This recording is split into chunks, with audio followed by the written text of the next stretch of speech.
I am a third year BSMS student and I am having trouble thinking outside the box when it comes to deciding a career. While some have a decisive intention of pursuing a PhD, I am not there yet. And I believe there are many others like me. Most students of science aim for teaching and leadership jobs in academia, while some, with a little more exposure to the world outside academia, are drawn towards industry. However, our next segment concerns something interesting, something outside the box, something indeed outside the box. A career in science communication, scientific management, something that helps completely utilize all the resources and opportunities that are available in our country. This segment is a conversation which Arunita Banerjee from our team had with Dr. Smita Jain, the Executive Director of India Bioscience. Here, they talk about various internships in the field of SciComm and funding opportunities that SciComm initiatives could approach. Dr. Jain did her doctoral studies at the Indian Institute of Science, Bangalore, in the field of cancer biology. After exploring industry for a couple of years, she moved into the field of scientific management. With a keen interest in management, ability to communicate, she played a key role in establishing the business and processes at CCamp Bangalore. She also has the experience of working as a research analyst with a digital content organization. She is deeply motivated to take the activities of India Bioscience to all possible corners of the country. My first question to you is that science communication initiatives like the one that we are running at present in our institute, these run completely on a voluntary effort. Right. It's basically a bunch of students who have come together and they're doing this in their off time per se. Sometimes actually finding a little extra time as well, especially for it. However, there are other initiatives, other platforms which manage to pay their writers and kind of, not just their writers, but they have a bunch of other people working, illustrators, publishing teams, and everything, and it's like a job. So, could you tell us about some funding opportunities which small science communication initiatives like could approach and kind of benefit from? Okay, and that's a very valid question and a very, very important question because time has come. You would agree completely that such initiatives have to get going from even an institutional perspective. And what's important here is a big time support from the institution where they are being nurtured, plus support from the faculty members or the whole community of that institution. That's definitely one big support that one can look into. That actually is one thing that we really have and Agree, but that's something I'm talking about. A change that has to come at the policy level. That institutions right. set aside some of their fundings. Though I also agree that under the current circumstances, funding is a big time issue. But Right. if this whole thing has to take off really, really well, it there has to be a support coming from institution for which a policy change is required. Having said that, from the institutions, I guess, when students community is involved, it as you said, it's more of a voluntary effort. Uh, but I really feel that if you want to grow it bigger, and take it to the next level, then the other thing students community can do is look for support from other funding organizations in India. Let's say India Alliance or DST has certain initiatives on science communication, or DBT. That might not be very easy, but one can look into some of the support coming from there. So these fundings that you're talking about, are these especially for science communication initiatives? Not exactly, if I would say, science communication initiatives, but Mhm. yes, the public engagement and outreach activities. And at times, what happens is if your proposal is really, really well written and worthy, there are times when, with some bit of tweaking, one can figure out if support can come from one such funding agency as well. That's also a possibility. But the most untapped area, I feel, is the private money that we have not Right. tapped. And companies have got CSR funds. There are philanthropists. There are big time industrialists who, if they find value in what you are doing, they would be more than happy to fund it. It's just that we have never tapped into those pools or those funds.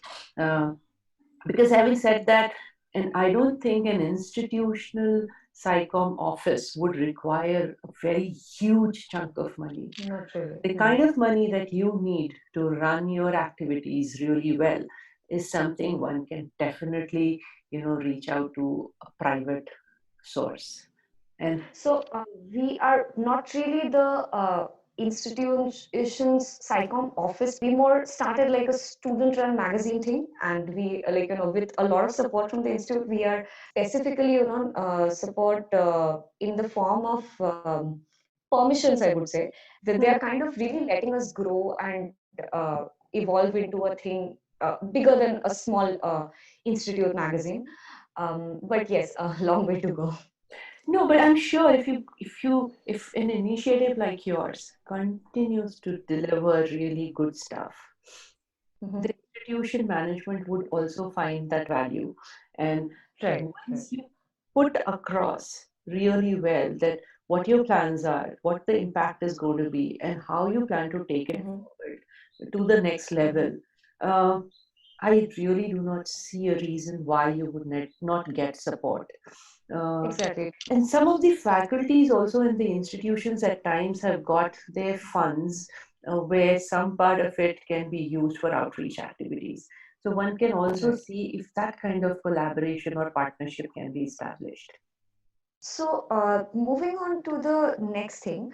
Now, we have a lot of students in our institute who are interested in developing their science communication skills. Hmm.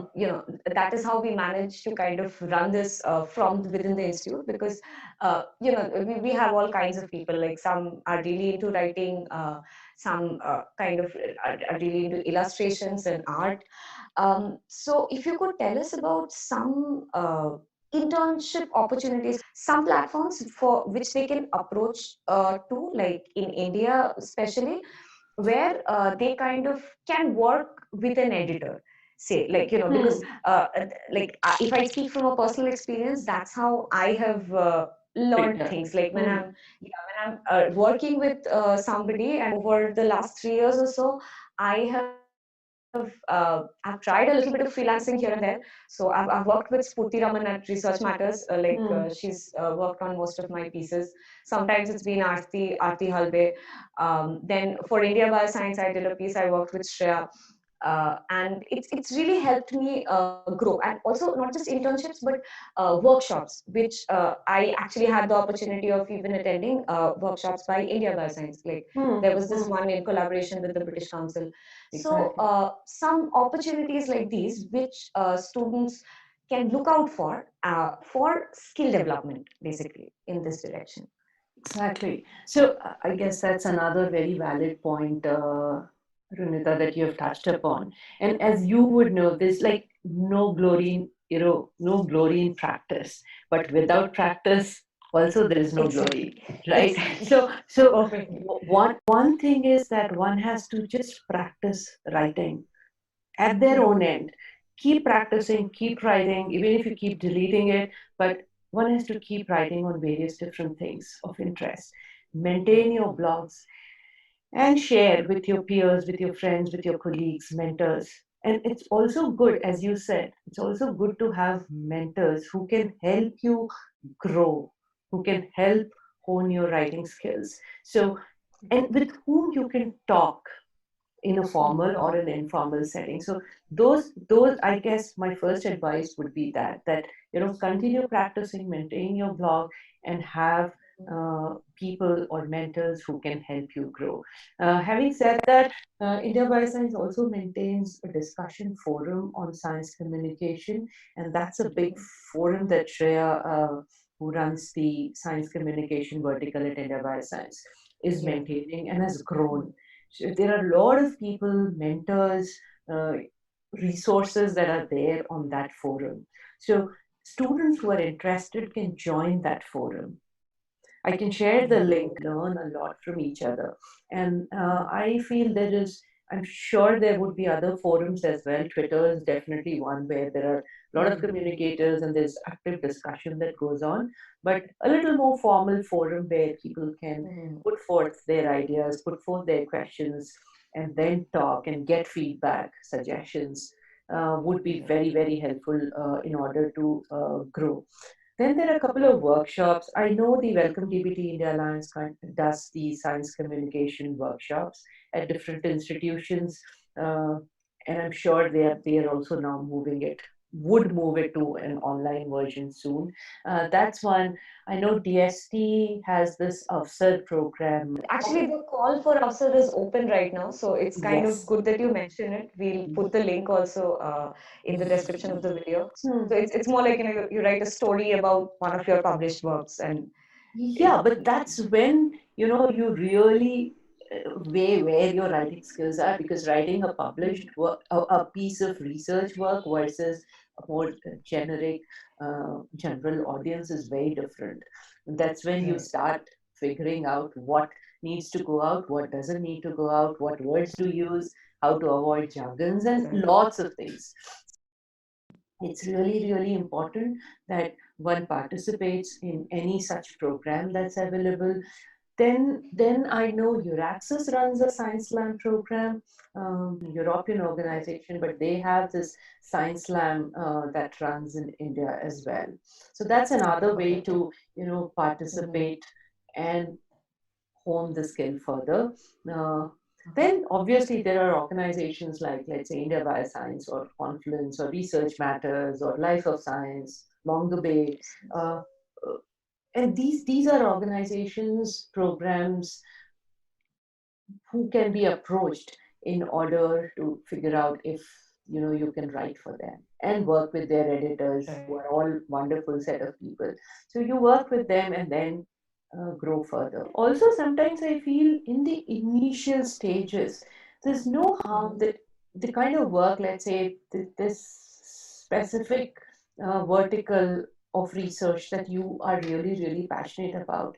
Follow the work of researchers who are in that field voluntary basis. Just ask them that if they are willing to, share their work so that the students can in turn write. If approached in a proper manner, in a professional manner, any researcher would agree to share the work that's published, and that's something that they themselves were thinking to take it out to the public. So that's another way. And then put it up on your blog and use the social media to publicize it. One more thing, Arunita, if I can add here, in terms of how to grow your writing skills. This is more of an academic setting that I'll be talking about. But if someone's also interested to grow in a little different angle in terms of industry SciComm, yes, that's also another place, and that's something I myself now learning, that how big that vertical is. There are lots of industries who are either into SciComm or publishing, and that's growing in India as well. There are pharma companies who have dedicated communication vertical, and they also look for people who can help communicate various different things in various different ways.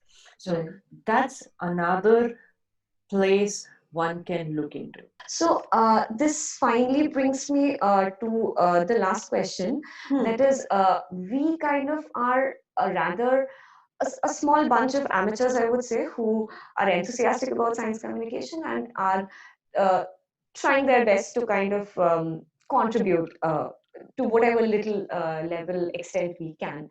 Now, I'm asking this especially to you because you're executive director of India Bioscience, and you are kind of managing this scientific outreach platform.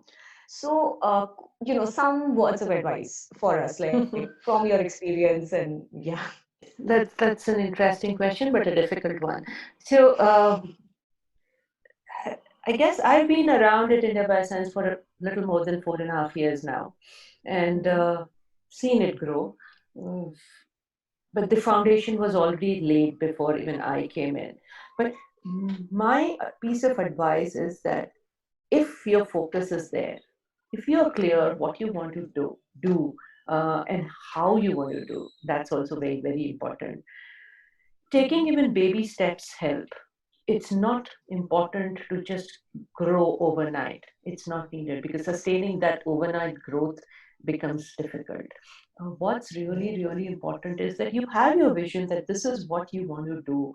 This is where you want your effort or the program or the organization to reach in this time period, and then work towards it. And I have seen that if you are clear, things do fall in place. You make efforts to reach that goal, it happens. It's not a magic. You have to really work towards it, but it happens. So same at India Bioscience, we have very slowly added a lot of new things. Like the skill building vertical was not a huge vertical at India Bioscience. We were mostly into networking, mentoring of young investigators. Right. But last few years, we started putting our efforts towards skill building, towards outreach activities, and we have grown. We have really grown, and the support that we have got from the community, from the participants, was very, very motivating, and we've added things one after another to that. And it's not that every time we were perfect. We have also made our own set of mistakes, but we have learned from it, and we have Happens. Right? yes. So you don't look back, but you continue looking ahead and then grow. So very recently we have started our outreach efforts. The response was really, really good. Like we asked for applications from across the community in order from the research community to do any bit of outreach activity that they want to do, and we got really good response from across the country. Five awardees have been selected, and they are going to do their work for next 1 year. And we are also hopeful now that the foundation has been laid. We want to take it to the next level and grow it. Uh, just a follow up to what you've been saying. When uh, an initiative is taking baby steps, then what would you say is more important, quality or quantity? Quality, Uh, Quality. without I am so happy you said that. without doubt, it's the quality that matters, because Exactly. if you have quality resources under your umbrella, and those are the resources that you go out and showcase to your funders, let's say, or to anyone, you know that's what they would appreciate, not the numbers. Because Right. if you run after numbers, very soon people would realize that, well, it's not something that's worth going back. Exactly. So So, it's like, the that's the quality. motto we also kind of try to keep up, that, we have to keep producing good work. That's Exactly. one. Have your vision very clear that this is what we want to do. This is our target audience. These are the set of people. Not set of people means specific individuals, but kind of people you would want to work, and and then grow your efforts in that direction. And that becomes, because I'm sure with good people in your network, many more new ideas will come in, and those ideas would really, really help in initiating new programs or new efforts under the umbrella, and things would grow. But the key is, yes, definitely hard work, honesty, and quality. Right. Thank you. Thank you so much. It's been a pleasure talking.